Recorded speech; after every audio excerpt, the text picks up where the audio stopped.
Thanks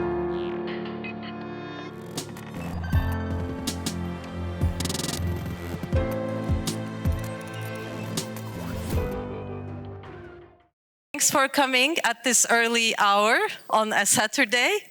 So now we are going to talk about the dark side of the NFTs and the artists' need for new systems of collaboration. In today's art ecosystem, radically reshaped by the conditions of the COVID-19 pandemic, the artists working with digital technologies have more channels of exposure available to them compared to those working with traditional media. Social media platforms and NFTs allow them to sidestep the gatekeepers in the mainstream arts and culture institutions, contributing to the emergence of a more democratic and decentralized art world. NFT market success empowers the artists in other ways as well. Bernard Marr draws attention to the individual power the NFTs have bestowed upon people pleaser, the artist also known as Emily Young, who uses the revenue from her NFT sales to support other artists, and especially those of Asian descent. Artists without a digital background are also able to access this unfamiliar territory. A new line of service providers facilitates migration into the digital realm without being lost in technicalities. Although NFTs emerge as a convenient funding source for independent artists, they are also criticized for their adverse effects on the environment due to their heavy energy consumption. But a relatively more subtle phenomenon challenges the artists in other ways that could threaten their career sustainability in the long run, unless they succeed at establishing new systems of alliance and collaboration.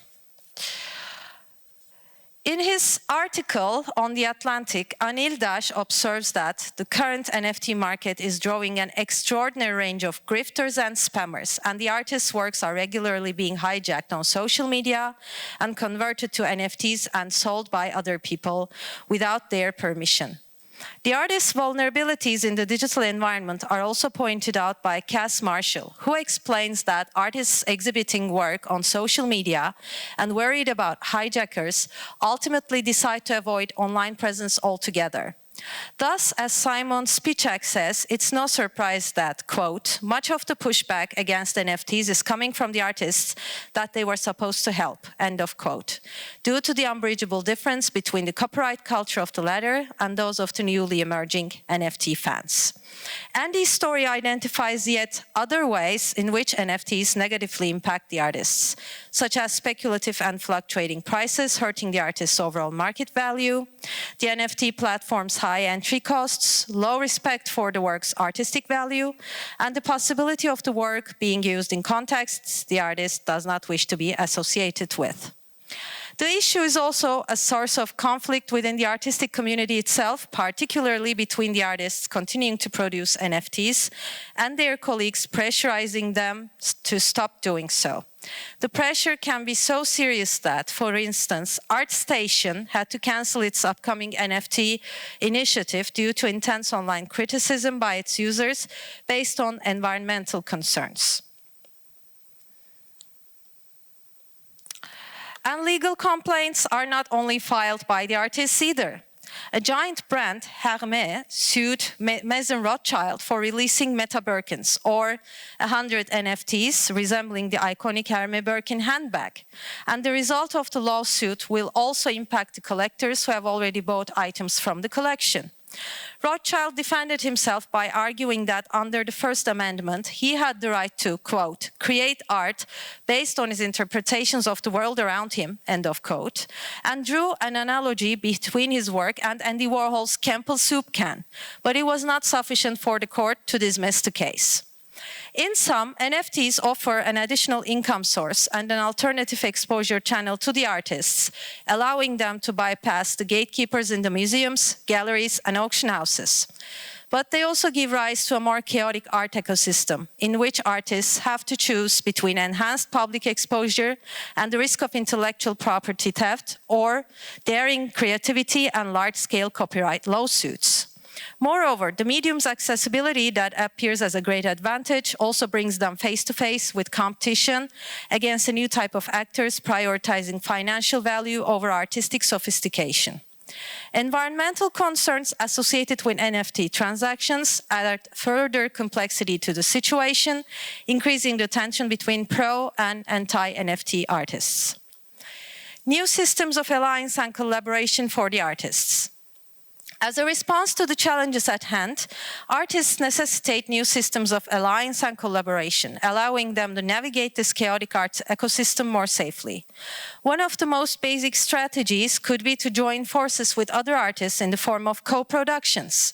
In fact, fine art photographer Gabriel Dean Roberts explains that he finds NFT collaborations with other artists and even cross-disciplinary collaborations with musicians highly beneficial, as each side brings their own audience into the picture, while the uniqueness of the collaboration itself is a form of added value. Joint ventures also contribute to the sense of community among NFT artists by highlighting interconnectedness. Another fruitful collaboration took place in 2021 when 100 artists jointly created a single NFT composed of 100 parts that sold out within a few minutes. According to the project's curator Loopify, the idea emerged in response to the quote, current limitations for lesser-known artists to mint and sell their own NFTs, such as high gas fees, limited understanding of the tech, and little visibility, end of quote. To ensure the artists were exempt from paying additional fees, the revenue was first transferred to the US dollar coin, from which each artist received an equal share. Such examples illustrate that artist alliances aimed at artwork creation might contribute to the visibility of every individual artist while reducing the costs of producing NFTs single-handedly. Such collective action could also reduce the carbon emissions per capita associated with individual NFT minting, which also minimizes the NFT's negative impact on the environment. The problems related to copyright, intellectual property theft, and hijacking require more organized action on the part of the artists and a closer collaboration with the legislative parties, as well as with legal professionals specializing in this subject. Jessica Rizzo observes that ultimately authority resides in the hands of the courts, whose exemplary decisions will gradually establish the principles dominating the creation, distribution, and trading of the NFTs. As an international legal framework has not yet developed, it would be beneficial for the artists to find ways to hold the minting and sales platforms accountable for regulating their clients' activities with regards to intellectual property. Most importantly, artists should invent new ways of triggering collective action if they want to accelerate the emergence of at least a basic global consensus around the ethical principles of creating NFT art. As illustrated by the Meta Birkin case, brands are another crucial party in the legal disputes over NFTs. One of the most difficult dilemmas emerges around the artist's right to borrow imagery from popular culture versus the brand's urge to protect their intellectual property. This is one of the most sensitive territories for the future of artistic creativity. If the legal system decides to overprotect the brands, it would condemn most of the artistic practices involving appropriation, collage, and pastiche.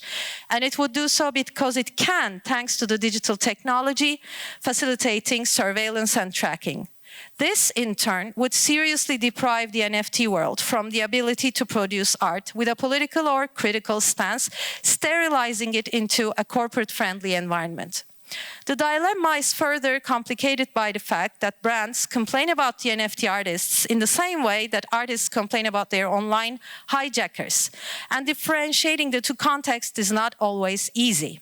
One solution could be to have the NFT market platforms involve the artists themselves in the artwork curation and elimination processes, so that unethical behavior by a member of the community is directly sanctioned by that very community. For example, by banning the user from the platform following the receipt of a certain number of complaints. This would also add credibility to the trading platform as a service provider in the ecosystem.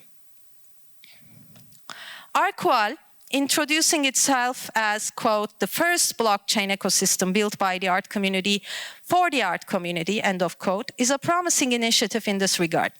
Jointly founded by Luma Foundation, Art Basel's parent company, MCH Group, and BCG Digital Ventures, the platform aims at creating a clean NFT trading environment and offering the artists additional revenue from secondary sales by using smart contracts with embedded resale terms.